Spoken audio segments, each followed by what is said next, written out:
whenever I have a filmmaker who I deeply adore and always really look up to, but then also someone who genuinely has a lot of merit to them as a storyteller, it makes me very, very happy. And I think today is one of those days, as I've got Bejoy Nambiar, a really celebrated filmmaker whose film Tu Yaa Main has released, and it's been quite a revolutionary one at that, as well, for many reasons. So a big, big, big congratulations, Bejoy, to you for Tu Yaa Main. And thank you so much for joining us on Filmy Show Me. It's so great to have you.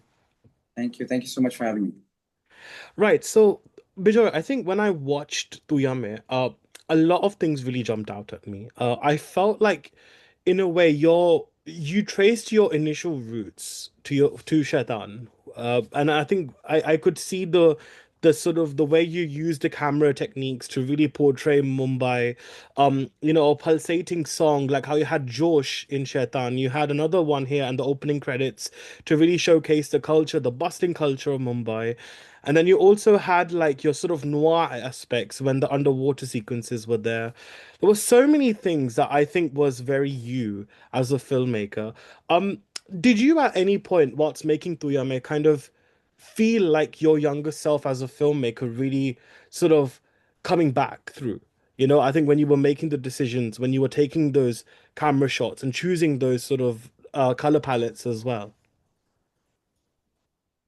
Well, it's not a conscious decision to kind of rehash your own style of work.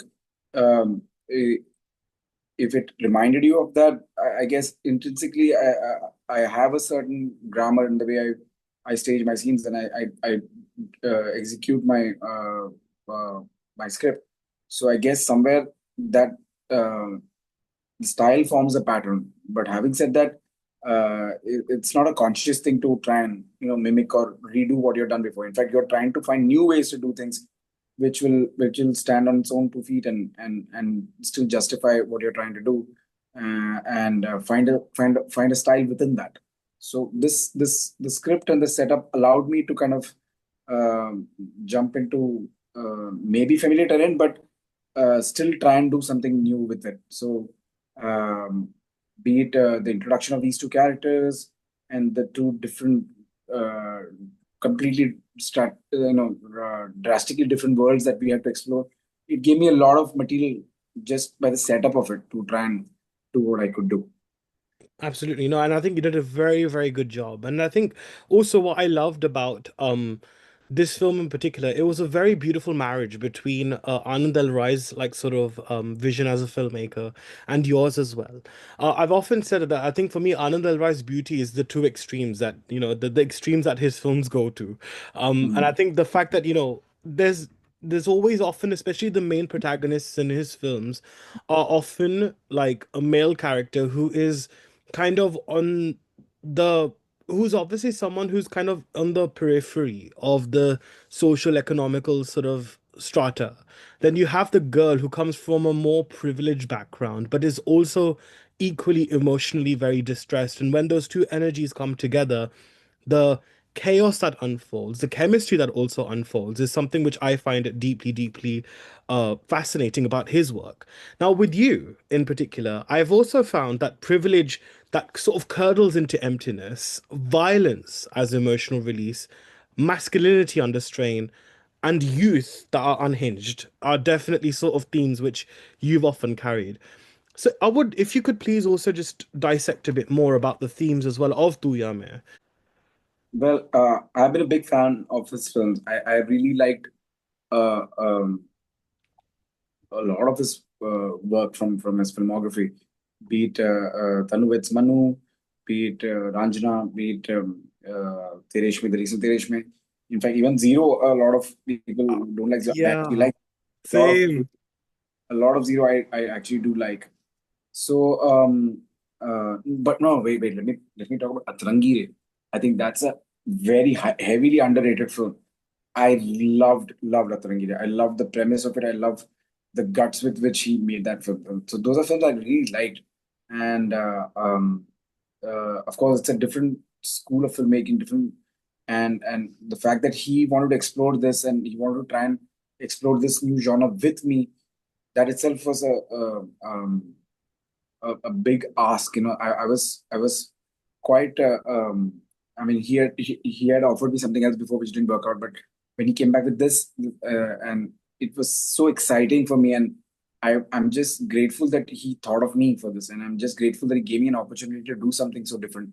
And I had a ball of a time doing the film. I had a ball of a time collaborating with him and Himanshu. Over the film. Himanshu was also the writer and the producer in the film. So Right. they both, I can very safely say, are like the best producers I've worked with in a very long time. Because they don't just give you the freedom to do what you want. They back it up. They back it up with so much conviction. And so that's very rare. And I think that also comes from a space that he himself is a filmmaker, Hmm. and great partnership with Himanshu. So they both kind of understand, and so they gave me that leeway, they gave me that freedom to just explore the subject and own it in my own way, and they really let me loose on it, and I'm so grateful for that. Really, No, really grateful. I'm really glad. But I think with the themes that I highlighted, there were quite a few that I pointed out, and I can understand it must be really hard to dissect each and every one of them. But I think what I can definitely say, as this whole myriad of both of you kind of coming together, what I can definitely say is emotional recklessness is seems to be a very strong undercurrent for you both. All your characters, there's no villains or heroes per se. It's just emotionally reckless sort of situations that really unfold, and hence we see what happens in the films that you made. But I think even here as well, that was definitely a big kind of backdrop as well.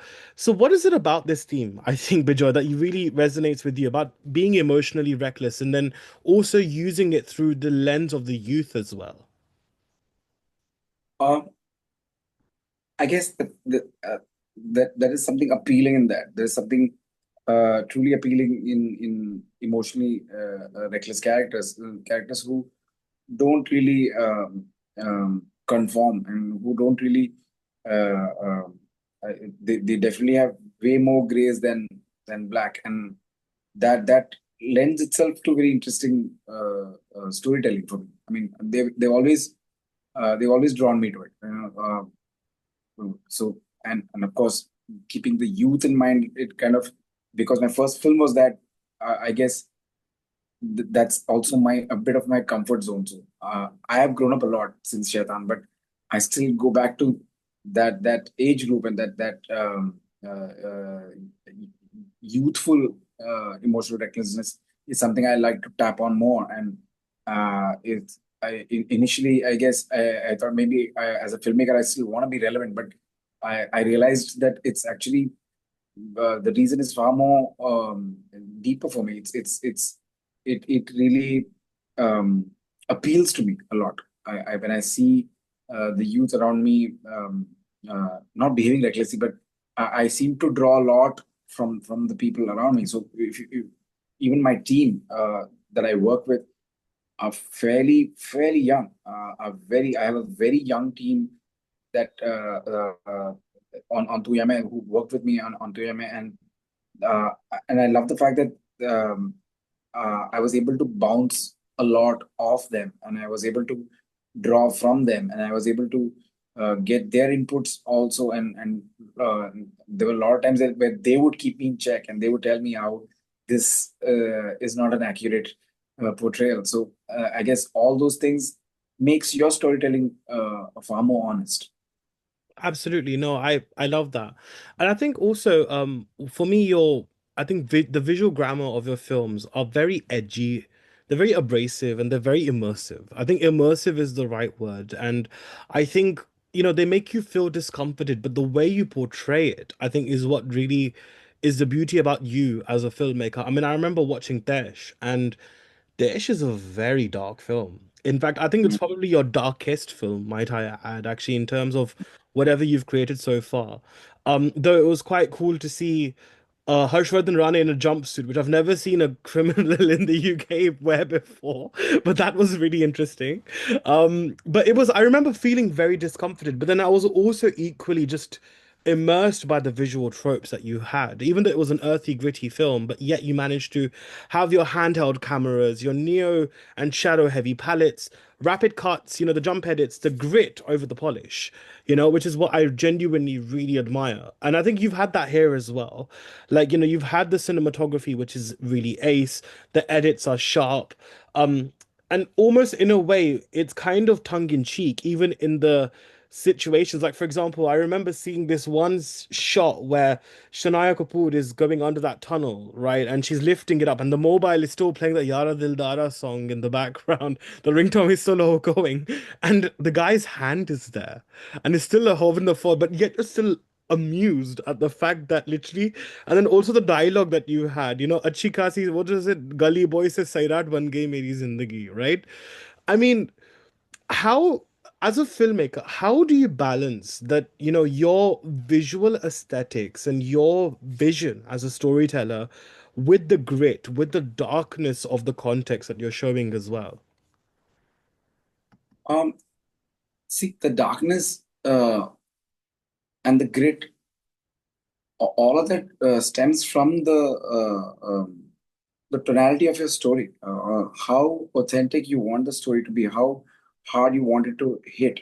So I guess that story kind of defines all of that. The story, how it's playing in your head. Uh, so my influences, my films that inspire me have always been way more grittier, way more darker. So Hmm. I guess I draw from that, and I try to bring that honesty into the storytelling and try and make it as authentic as possible. So be it the sequence that you spoke about, of her trying to drag the phone in through the thing, and the hand just comes in. Now that's a horror trope, right? It's a trope. You've Yeah. seen stuff like that before, but then how do you still make it new? How do you still make it uh, authentic and correct for that world in context? So, honest to God, I remember doing that shot, and um, it wasn't planned. The hand wasn't planned. It was connected, of course, but the moment she started doing it, I realized it might come. So then I told the DOP, I told her also that if this happens, then we have to capture that correctly. So that is a one take. We got it in the first take, and the first take only when she pulled the torch, the hand came in, and the reaction was correct, and then it just fell into place. It's not like we tried it, rehearsed, nothing like that. It was a tongue-in-cheek moment, but it was something new for us also. We were also trying it out, but when it worked out visually, when we saw the shot, we all of us realized that it's working. Now, Hmm. then it's up to me to enhance it further with sound, with everything else. So, but those are things that sometimes when you write on paper, it never works out. But sometimes when you don't even think of it in on set, when you're trying it out, it just happens very comes together very nicely. So that particular moment happened like that. But to answer your question about the darkness and the grid, I guess it has to serve the story. It has to come from the story, and it has to really serve the story correctly. So for that, whatever is needed to make sure that it's impactful, you do all of it. Sure, no, beautifully said. It almost feels like the noir genre is something which is very close to your heart, right? Like Mulholland Drive, for example, is a classic noir film, right? And everyone always references that. I think it's such a big reference point, I think, for many filmmakers.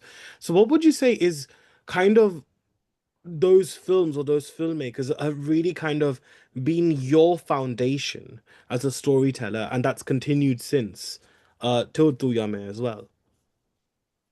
So I grew up on a staple diet of really good regional cinema when I was growing up. Right. So when I was growing up, I was exposed to a lot of phenomenal regional cinema from both Kerala and Tamil Nadu. I used to live in a place which was heavily uh, uh, infested by South Indians. A lot of South Indians from different parts of uh, uh, Kerala, Tamil Nadu, Andhra. So we used to all sit together and watch a lot of movies together, and because of them, I was able to watch like Tamil movies, Telugu movies, Malayalam movies, Malayalam more. But I think that particular era was just the most like phenomenal era for quality films that came out of Kerala and Tamil Nadu. And also, I grew up on some phenomenal films. So those films really had a strong imprint on me and really influenced. In fact, I know for a fact that a lot of my peers, especially from Kerala, Hmm. some of my peers, some of my other filmmakers, we all reference from the same filmmakers. We all talk about, we still talk about those same films that left such a solid impact on us when we were growing up, and we still talk about it because I guess those films really hit hard. And there are a lot of filmmakers like that. There are filmmakers like Padmarajan, there were filmmakers Adur Gopalakrishnan, Balu Mahendra, Mani Ratnam. So these are the filmmakers that we grew up on. John Hmm. Abraham, the filmmaker. Yep. These are the filmmakers that whose films when we watched it, and that was such an early age where we couldn't even understand the gravitas of it, but it still hit hard and it resonated, I guess, for years to come, and definitely shaped. I can safely say that they really made me want to make films, made me want to join films and try and become a filmmaker. I mean, those were the and we were not that exposed to Hollywood at that time. We were seeing the big blockbusters, but not so much. I think Hollywood and other world cinema happened much later. Hmm. So they're also they also set the foundation for it, but the initial foundation was set by Malayalam Tamil cinema. Sure. No, beautifully said. Hindi. But Hindi at that time it was not that great. It was not that. It was actually a pretty bad time. The 80s and the 90s. Other than the parallel films that were being made by some filmmakers like Govind Nilani, Ketan Mehta, Sai Panchman, those filmmakers. I mean, those films are phenomenal. Manmohan Desai was, of course, a go-to for us. But other than that, I think a lot of other films that were being made in the 80s and 90s were not great in Hindi. Um, but yeah. Yeah, Then no. Shah Rukh Khan came, and Amir Khan came, and then the Khans came. All the Khans came, and then they started belting out one after the other. And that was a good time. Yeah, no, I think it's interesting because I think every time I look back at 80s and 90s, it's very kitsch. That's the way I sort of describe it. But I know I'm a 90s born kid, so for me, it's like that's bachpan, right? So jaisa hai, mera hai, kind of a thing. But I'm glad you mentioned international though, and I'm going to actually come on to the international part in a bit. But I love the pop culture references that are peppered in this film. You had Ganga Jamna Saraswati ka Yeah, scene. And I was looking at that, and we were trying to work out which film it was actually when he was carrying that, when Mr. Bachchan was carrying that crocodile. I was like, this cannot be Khudagawa because there was no crocodile in that. So we were like trying to play a guessing game. Then he used Yara Dildara song, right, which I thought was pretty amazing.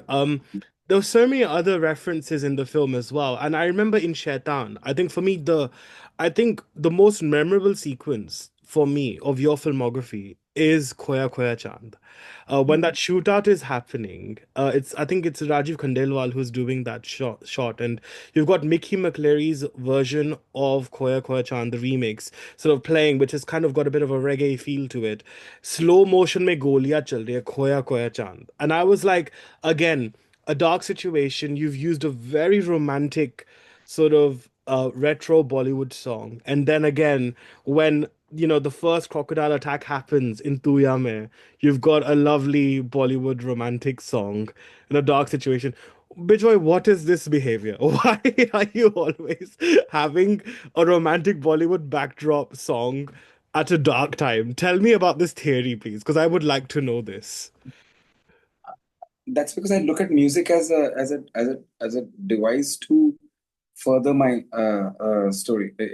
I mean, I say further my story in terms of the impact that the scene will have, and in terms of um, how it kind of it diffuses and at the same time elevates the impact. So it's I use music.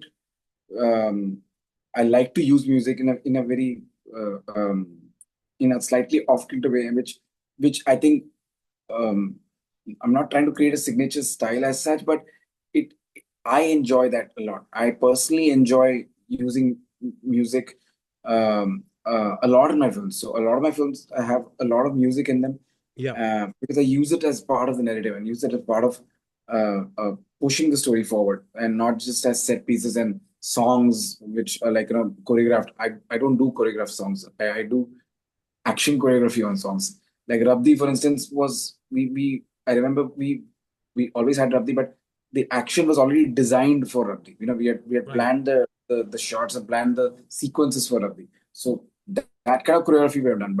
Uh, um, but like I said, it's the music.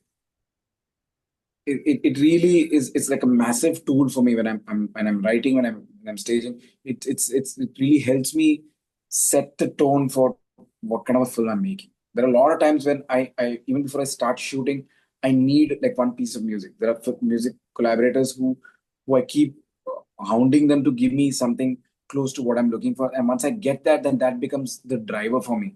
That piece of music that they give me, mostly some of my collaborators, like Gaurav Godkinte, who used to do a lot of my themes. He used to always make a theme for me because I used to latch onto that theme because that sets the tone for the rest of the film for me. So he did that for Taish, he did that for Dange, he did that for Wazir, David. So it really helps. Music really helps me get the film right tonally, and this kind of a off thing is something I enjoy. I really love. So uh, I was not sure whether I was going to get the song because there was some issue with the rights and everything. But Tu Yaa Main, and that's a song I love. But I thought it's such a perfect blend for when this murder is happening, and I called it the croc song. I said that every time the croc attacks, I want the song to be played out. So that was something. Again, it was on paper. So then finally, when I placed it on the edit and I showed it to Anand, Anand said, "कोई भी problem हो, कितना भी legal issues हो, we will get this song." So that's how supportive he was.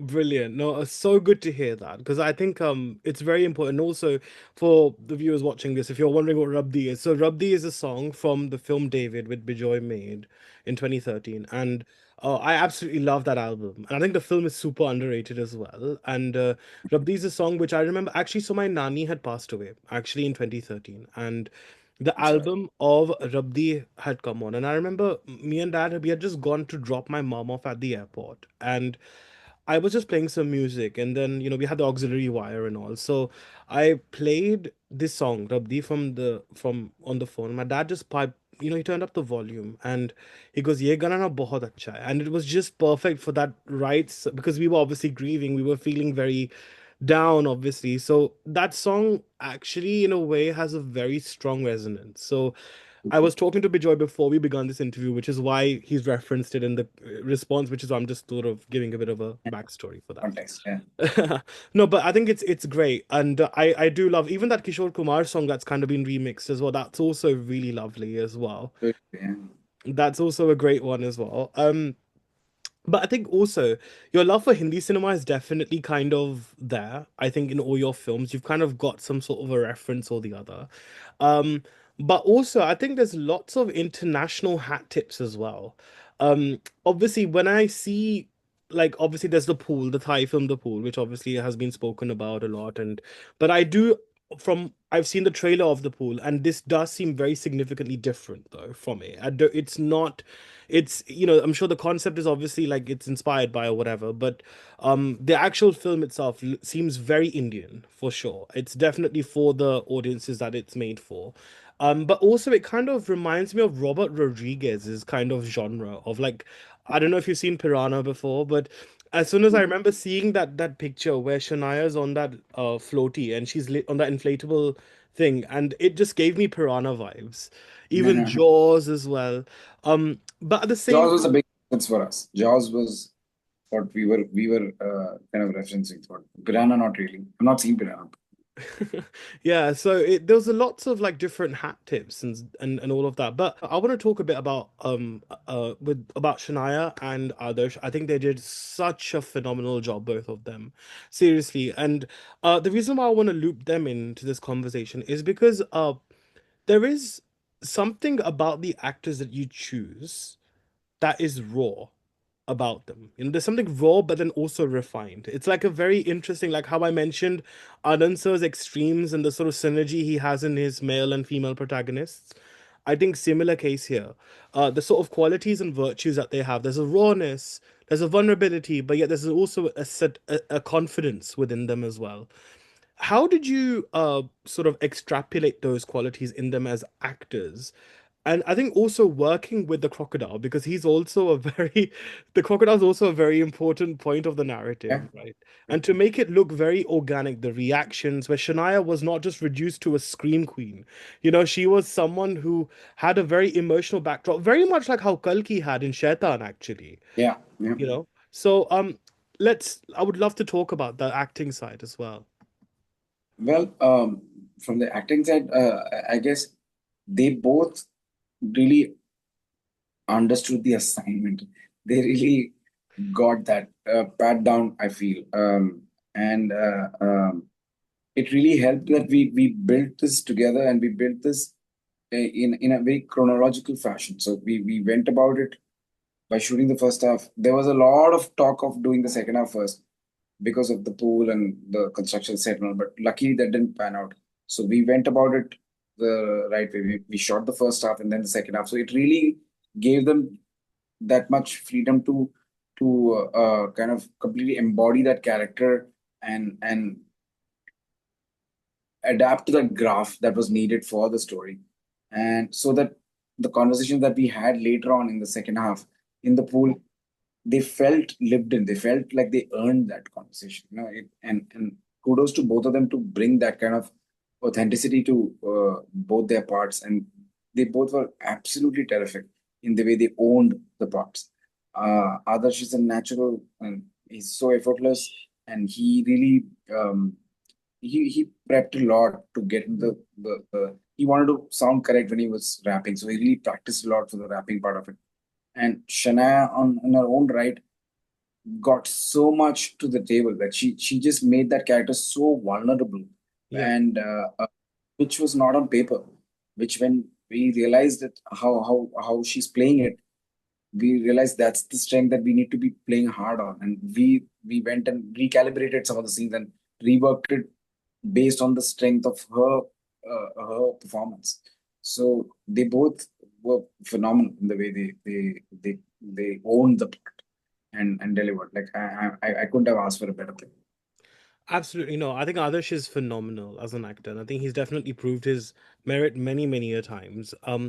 And I think also with Shania, it's very interesting because again, social media, right? It's about, the whole social media sort of backdrop that's there. Again, it's also very tongue in cheek. Very similar again, it sort of in a way maps out what Shania's lifestyle is, what she's kind of the lived experience that she's had. But I like the way that's been molded here because what it is that you're because acting doesn't have to be that you perform something that's completely beyond you, right? I mean, yes, that's also a win for any actor if they can do that. But being an actor is not just about versatility, it's about how you portray that character on screen, of whether wo Right, emotions hit hote hai ya nahi.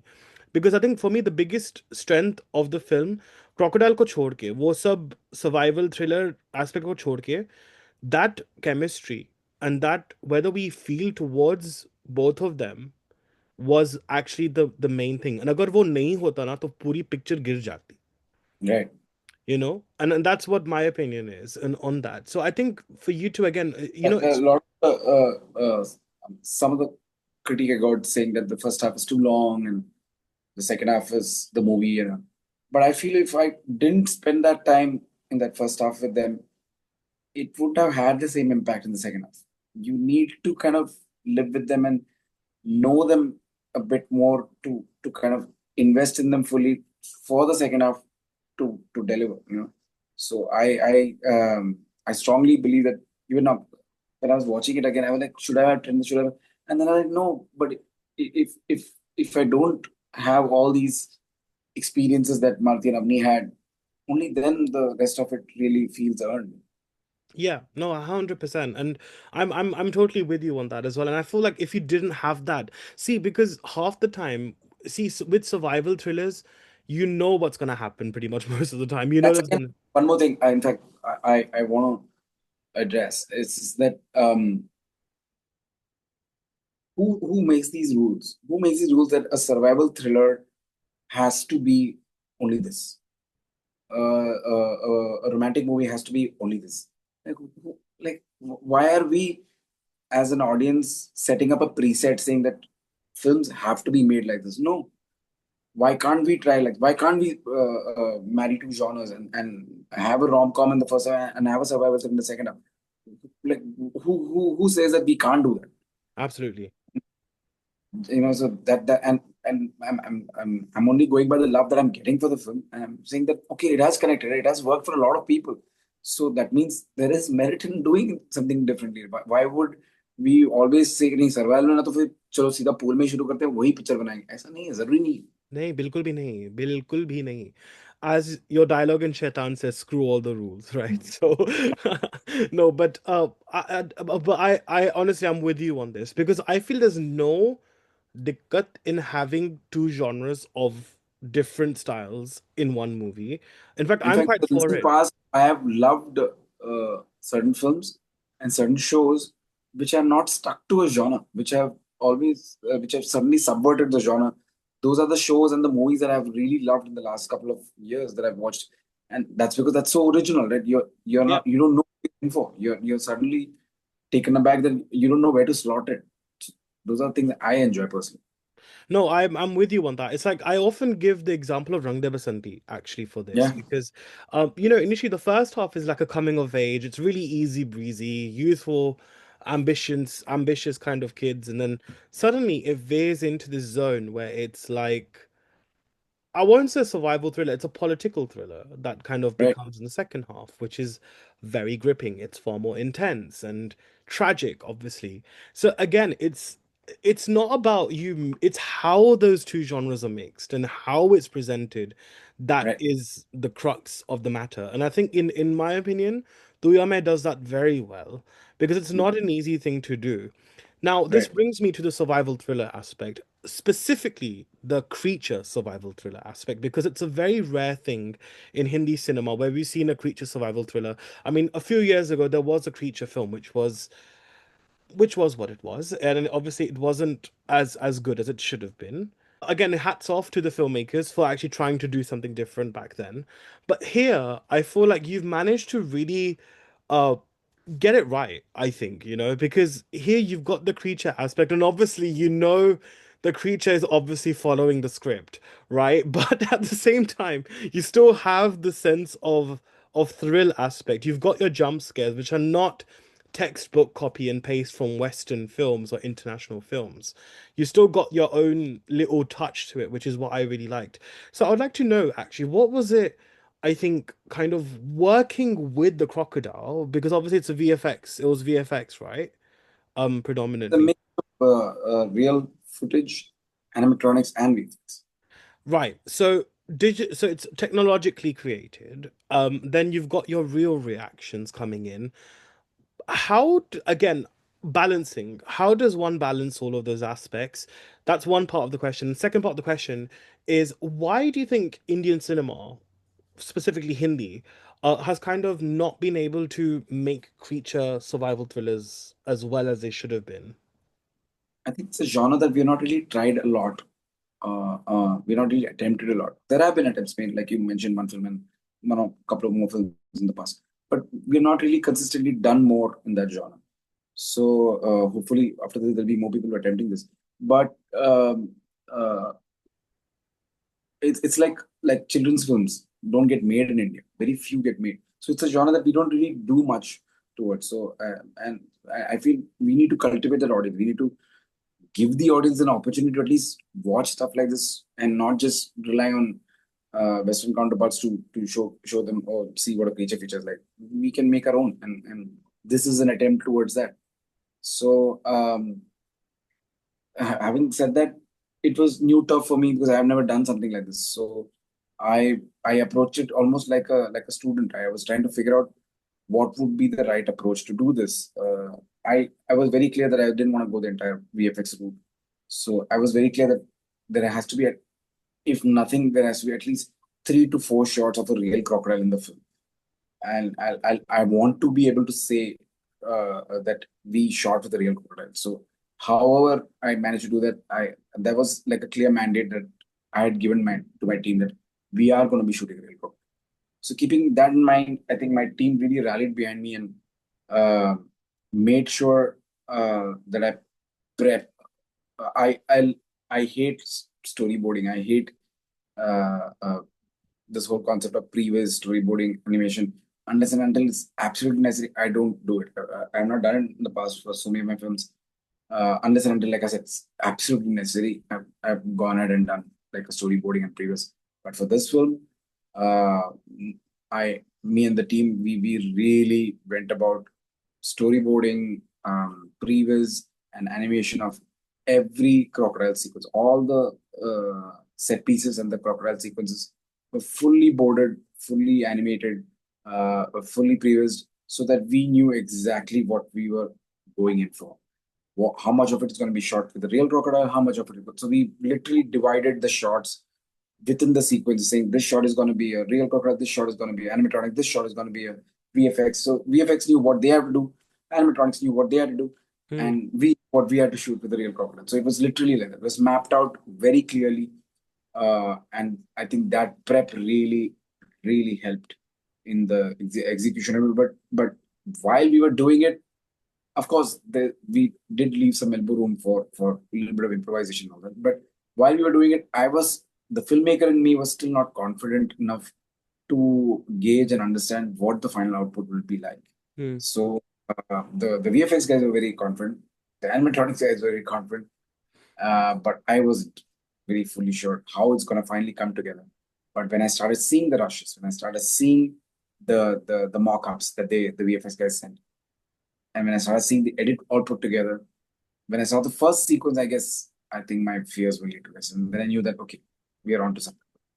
Hmm. And I'm very happy with the output that we got. Yes, there is definitely scope for improvement. There are places where we, given the time and bit more money, we could have done better. Yeah, of course.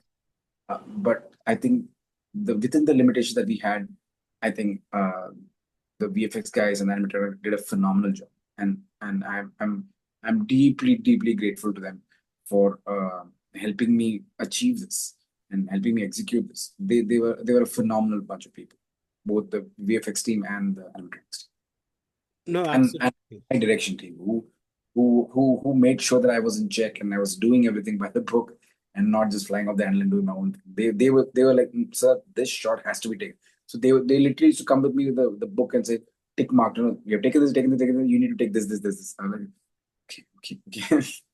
So I really give a lot of credit to my direction team, animatronics team, and the VFX team. Right. And I think you know what, it is really, really interesting. I mean, I would love to know actually, because when you're shooting with the real life crocodile and then when you are working with the animatronics, see, with the real life crocodile, you're kind of, dare I say, control, because I mean you can never control these things, and obviously the supervisor of the animal that's on set with you, obviously. But when you have the animatronics, that must obviously be very different to obviously having the physical crocodile. I mean, what was the reaction like actually on set? I would love to know the atmosphere of having a real life reptile on set So when we because shot Reptile, we had a minimal crew. We didn't go with a big crew. We worked with the Thai crew, and from the local team, we had a very minimal crew that went there with the actors. So, and we had done a test run with the wranglers, and we knew they told us very clearly. We went to them with like a whole book of things, saying that we want to do so, and then they looked at it and they said, "Okay, you can only do this, this, and this. You can't do any of this." Okay, and so based on what and they were very confident that this you can get, don't worry. And their confidence gave us the kind of hope that okay, we can achieve this. And my production team was very skeptical. They said कि मुश्किल से आपको एक दो shot ही मिलेगा. And I was like, चल एक दो शॉट भी मिलेगा तो it's okay, it's worth it. But we ended up getting almost 45 to wow. 47 shots with the croc, both dry, rain, walking, turning. So we got everything that we want, more than what we wanted. We got, and in much lesser time that we had planned for. Even the combination shots with both Adarsh and Shanaya. So we actually packed up almost I think 2.5 3 hours earlier than expected because we already finished everything with the croc and we didn't feel like keeping the croc there and making it work more. We just said, okay, enough. Let him rest. Let her rest. So it over delivered for us, and again, that also I'm very grateful that he cooperated and did all that for us. And the Wranglers was so good.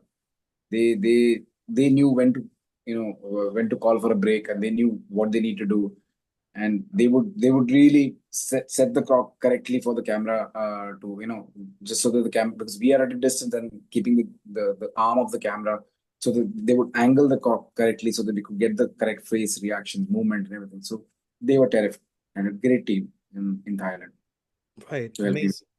So then how did you fuse the real life shots with the digitalization of it? I would love to know that if you could. So this will be a spoiler, but we had two Spoiler crocs. alert, by the way, whoever's watching. Spoiler. So we had two crocs. So uh, we shot with a real croc, and we 3D scanned it, and we created the digital version of the digital asset of that croc.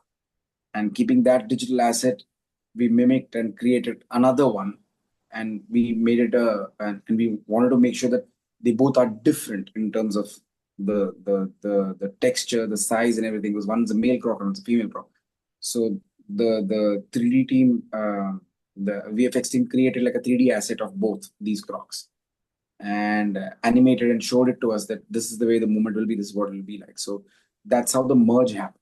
We first shot with the real croc, then we created the 3D scanned asset of it, and the 3D scanned asset was then animated. And in the middle of all that, we use animatronic as well. So the Wow. animatronic was the third element in it, wherein we could physically have uh, uh, combination and tangible shots with the actors. The actors could hold, touch, move with the animatronic, not as in. So those animatronic shots also really helped in getting the right reaction, getting the right framing, lensing. So yeah. Wow. That's really interesting. It's so fascinating because it's just so different. We've not had this experience before, I think. Neither did I. It was a learning for me too. I also learned on the way. And it's not just that though, it's like even other sequences, again, not to bring the pool back in conversation, but again, I've not seen the film, so I can't reference that. But for an Indian I audience, haven't seen the film too, so I never yeah, watched I it. have zero idea. Honestly, I genuinely have no idea about the film. But from an Indian audience perspective, just seeing like a police car come straight in to that Mm. pool as a way of survival, and literally they're climbing up that car. So all that I know for a fact that's not there in the original. All No, that we I can. don't think so either. And So we designed all those set pieces, and uh, because those are the when I told them I'm not going to be watching the original, I'm going to be writing new set pieces. So this car thing was a big set piece that I wrote for the climax, and that's something I was very keen on doing. hmm, And then that became like the big scene in the end, which we were gonna, which is gonna propel the climax. So right. yeah, that was something that we wrote and designed for it. And of course, Vikram Daya, the action director, helped us execute it. Who's also, by the way, Vikram Daya, our action director, is also the guy who played the delivery guy who Ah, gets yeah, eaten. yeah, yeah. Yeah. That's our action director. Oh wow, amazing. Well, honestly, it's definitely changed my perspective towards Chinese, like having noodles as well. So definitely that has definitely been tainted thanks to you. But no, I think it's also interesting how another thing where often see as someone who's an animal lover, right? Like I often get a bit skeptical sometimes when I see creature sort of survival films because I do feel it's like why are we villainizing their primal instinct, right? Right. Their primal instinct is they are omnivores. This is how they function. This is nature, right? And often, but I like the way you kind of in a way you made the fight for survival more scary than the crocodiles themselves. Yeah. And it was like it's almost like the characters, Adarsh and Shanaya kind of came to terms with that as well. And in a way also, I felt like the crocodiles almost in a way was very metaphoric for their emotional and mental well-being. It's almost like their own past and their own traumas, their own heaviness that was actually biting into them, and Yeah, the crocodile was more of a physical kind of just a situation. So I think for you also, and there was also actually I want to point out, um तूफान चल रहा होता है and Adarsh is coming back to the resort, and there's a dialogue that he says, the police officer says to him about, like, obviously man have come, they've made buildings, they're the ones who have encroached on the nature space, so where else is nature gonna go? that was And I'm really my glad. defense for that was my version of that was very important for me. That putting that dialogue in was very important for me because I wanted to talk about how we are encroaching more into their space. So where the fuck will they go? Sorry, Exactly. where the hell will they go? So that was our way of saying that it's not their fault too. So like you said, it's not. What are they going to do if we start going into their space and not letting them be where they should be? No, absolutely. And I think it is really, I think it's really good that we've kind of you've done that. But I think just speaking just generally, Bejoy, is that you've been a non-conformist. I think when it comes to your filmmaking, you've always been someone who isn't, there is a bit of a revolutionary streak within you. I think as a storyteller, but then equally that revolutionary streak is also someone that's very sincere. But as the thing is, what I've often noticed is, unfortunately, for some reason or the other, um, that sincerity often goes quite unheard, especially in an industry like this, when, it has its own optics, it has its own way of making these formulas, like you were saying about who decides how certain things go. But then there is that side where things are decided how things go, and sometimes films don't work out. You've often, you've had films that have not worked as well at the box office. Um, Taish was a direct release on Z5, if I remember correctly, because it was in the pandemic time. You've Wazir was actually 10 years of Wazir, actually, which I will come to shortly as well. Again, Wazir was actually a very good film, a very, very smart film. You had Vidhu Vinod Chopra as your producer in that. And again, I could see some of his filmmaking tropes coming really into that as well, to that film. But how have you learned to cope with? In fact, one I don't know if nobody mentioned.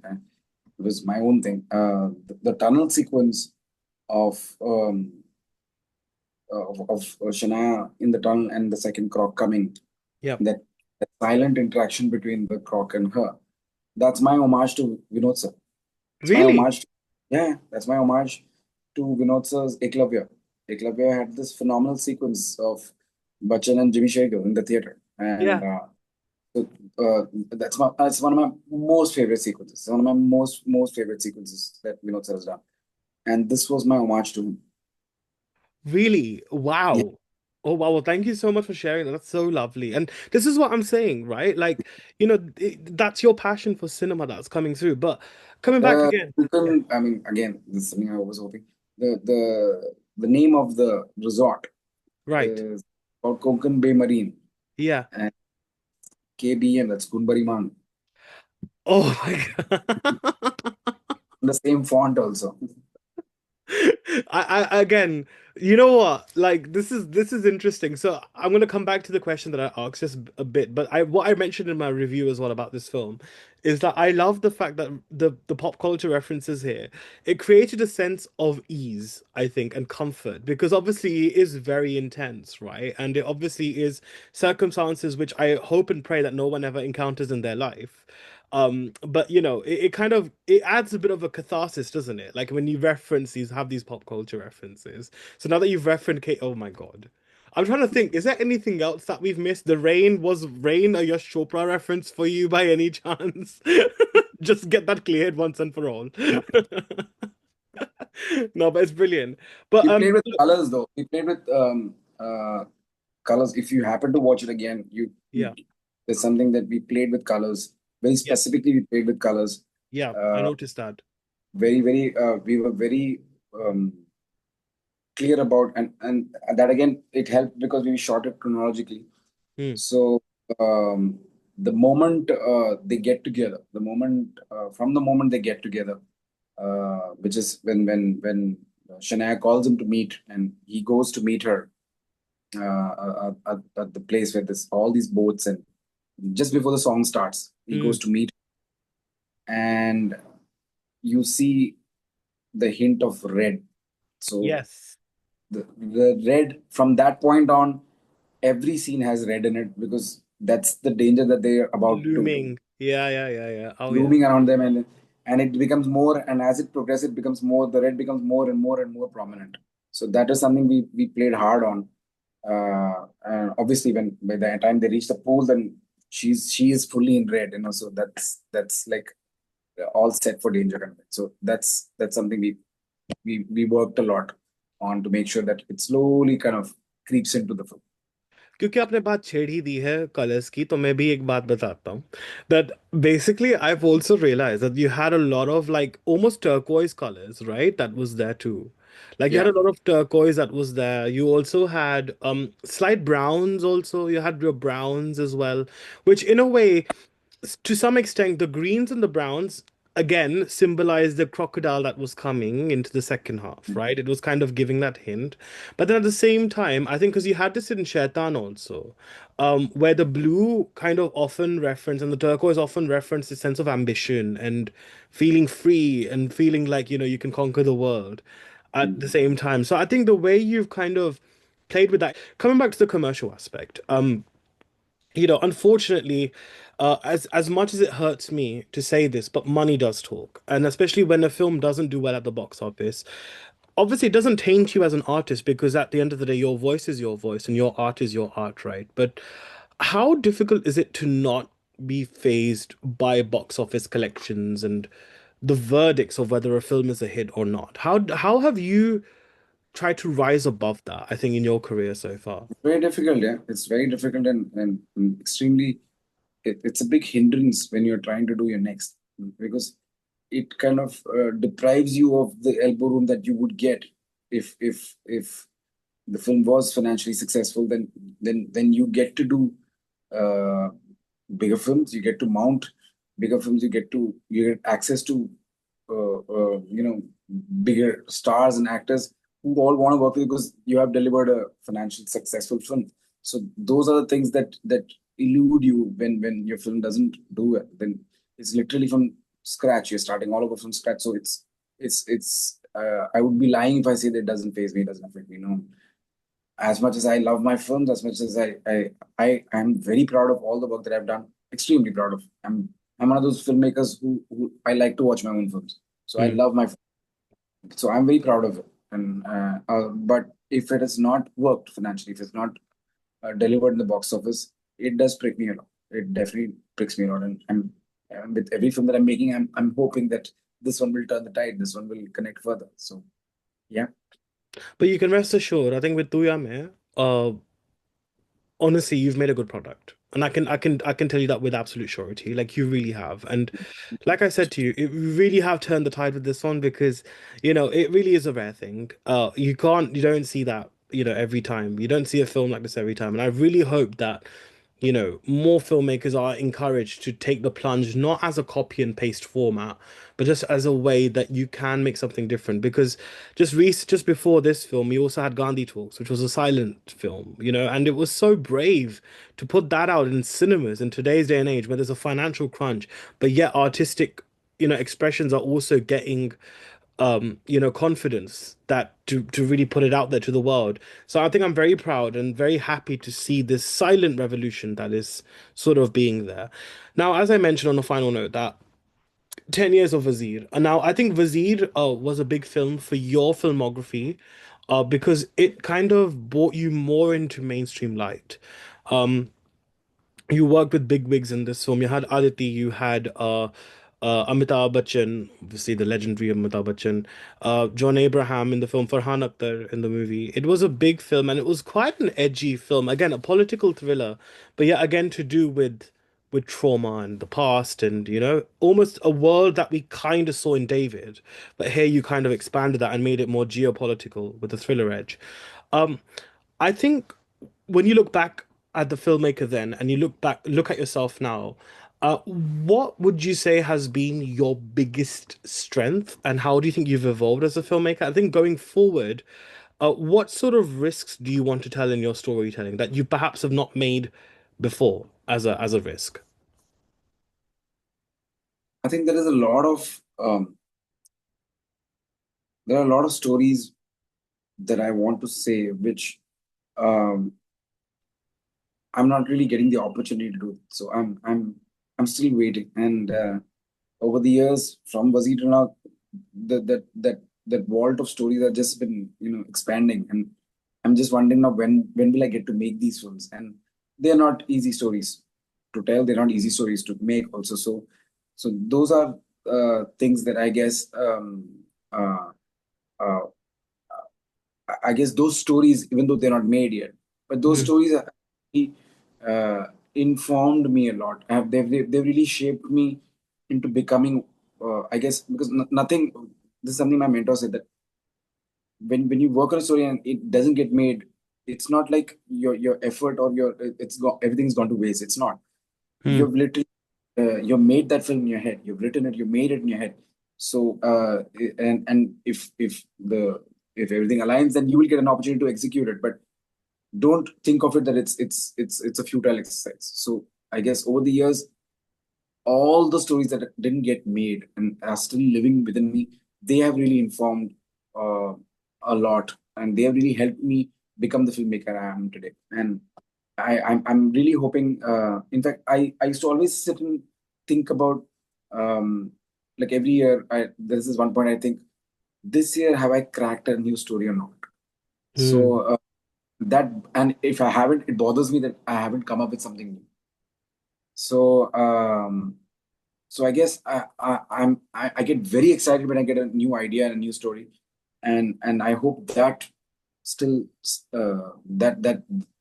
that aspect of coming up with new stories and working on those stories with the same zeal, I hope that still remains, and I hope I can continue on that path. I might not be able to make all those films, but I want to be able to come up with these ideas, write these stories down, because I know how excited I get to even conceive these ideas and to narrate these ideas and to write them down. I am very excited, and somewhere, even if I don't get to make them, if I get to make something else like Tu Yaa Main, Mm. something those stories comes in. It comes into this. It might be in a small moment, like it might be in some colors that I've used. It might be in some shot that I've taken, but it finds its way into these stories. So I guess that's for me. That's growth. But you've been a filmmaker who genuinely has been, like I said, brazen, bold, and courageous. And I think, yeah, just keep doing what you're doing. And I think Tuyame is definitely very, very, very, very good. I love the font as well, the little lines in the font. It kind of takes me back to the 90s when I used to put on like Eros International DVDs and the promo used to come on. It used to be like a yellow, orange, red kind of promo. And उसमें ना lines थे बहुत ज़्यादा. It took me back to that time when I saw that.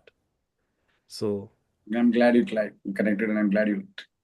no, amazing. Well, thank you so much, Bijoy. I know Thank it's you for super all late the in all the India. kind words, and I really appreciate it. And thank you for having me on this. Thank you. It's been amazing. Well, thank you, Bijoy. Thank you. Yeah, I hope to catch up with you soon when I'm in UK. Definitely.